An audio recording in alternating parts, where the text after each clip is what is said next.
Hi, this is Ethan Stone. I'm letter writing coordinator for Swing Left East Bay, and this is my explainer on how to write vote forward letters. So hopefully you already have a stack of letters that you either downloaded from your account at votefwd.org, or you picked up a stack of letters at a pickup and drop-off operation. We've got 3 of them in Swing Left East Bay, 1 in North Berkeley, my house, 1 in North Oakland, and another in Alameda.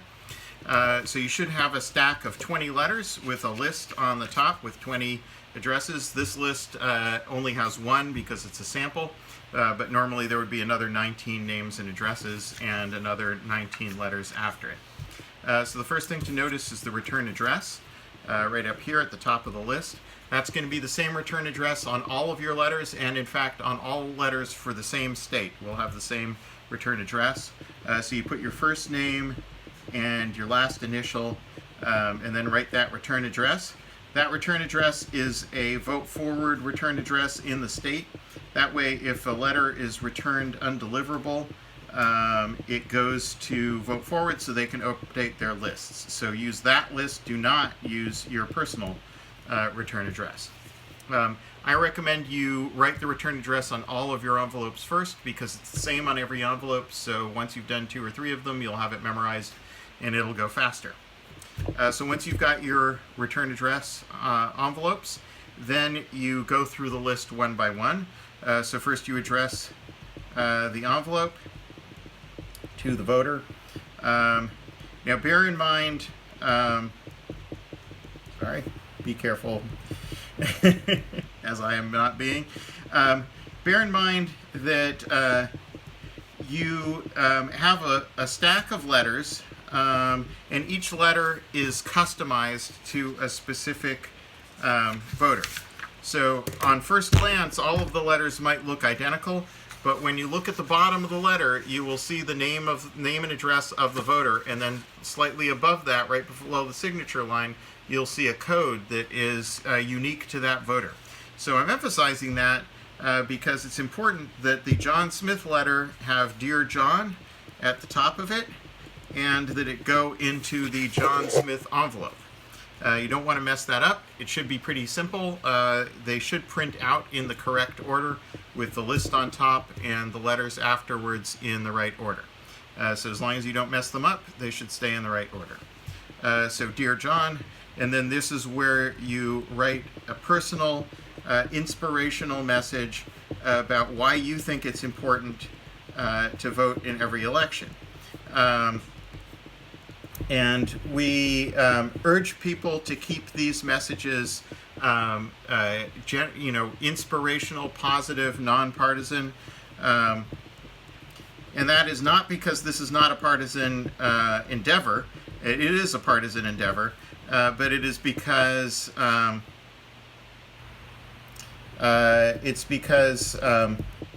we're writing this to low propensity voters. People don't always vote. And so Vote Forward has studied this, and the messages that work the best are messages that are positive, in generalized reasons why you want to vote in every election, not specific Trump is a evil maniac, or the Democrats have to win, or the world will fall down. Just try to keep it inspirational. So I usually write, I know every vote counts, and democracy can only work for all of us when all of us vote. And then you sign the letter. If you have a legible signature, you might want to sign first name, last initial. If you don't, then like me, you can just scrawl away. I will usually highlight a couple of pieces of information on the letter, the date of the election, the line after the signature page that gives the person information on where to go if they want more information. And then I usually highlight the word volunteer at the bottom and put a little smiley face next to it just to tell people, again, emphasize to people that this is written by a human being and not a computer. So you fold up the letter so that the voter's name is on the outside where they'll see first. Put it into the envelope. Do not seal the envelope. Do not stamp the envelope. Just put it aside. The reason for that is because, as I said before, each letter is customized to a particular voter, and the most common mistake is to get off by one letter. One way to avoid that is to cross the line out so that your name automatically goes, your eye automatically goes to the next name on the list, so you don't do the same name twice. But my point being as why you don't seal the envelopes, because at the end, if you realize that you have an extra letter or an extra envelope, or in the middle of doing it you realize that you're writing the wrong name on the letter, then you're going to want to go back and take some of the letters out of the envelopes and either reprint those letters, or if they were right but just went into the wrong envelope, put them into the right envelope. If the envelope is open, that'll be easy. If the envelope is sealed, you're going to have to write new envelopes. So keep the envelopes unsealed until you know that you're ready to go and you're done. So finish up the list, and then you might do a little bit of proofreading of your envelopes. One thing that I always do is to check the zip code, and specifically I am looking for the zip code of the return address, and I'm looking for that zip code here, and I just shuffle through looking for just this zip code. The reason I do that is because that's a very common error, that people will write the return address zip code on the main address of the envelope. If you spot the return address zip code over here, then just go back to the list and make sure that you actually got the zip code right, that you didn't actually accidentally just copy the return address zip code. Do whatever proofreading you need. When you know that you've got your letters, then seal them up and stamp them. Oh, by the way, one other way to control and prevent mistakes is to count out 20 envelopes before you start. So you've got a stack of 20 envelopes. That way, at the end, you should have 0 envelopes and 0 letters. And if it turns out at the end that you've got 1 envelope or 1 letter and not a corresponding letter or envelope, then you know you probably made a mistake. You want to go back and figure out where it was. One other thing to do is to use a sheet of 20 stamps when you are preparing the letters. That way, as you're stamping the envelopes, if you finish and you've got a stamp left over, that will tell you that you forgot to stamp one of the envelopes. You can go back and find that envelope and stamp it. So all of these are little tricks to try to prevent you from making mistakes. Once you've finished your stack, put it aside in a safe place. If you downloaded your own letters from Vote Forward, then just keep those until October.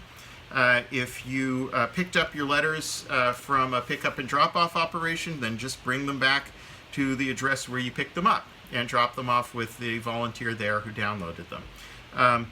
These letters are supposed to go out on October 27th. It's getting out the vote in November, so we're going to send them right before the election. So I recommend that you put a reminder in your calendar on October 27th to remind you to send your letters. And in that reminder, make sure to remind yourself where you put your letters, just in case you forget. Also, many people are anxious about, is the October 27th too late? Vote Forward is keeping track of what's going on in each state, and they are also doing some experiments right now to try to figure out what the right date is to mail the letters. If they conclude that we should be mailing our letters in 1 or more states early, they will send us, the people who downloaded the letters, they will send us an email saying, hey, we'd like you to mail on such and such a date, not on October 27th. They'll tell us to mail them earlier. So watch for those emails. That's it.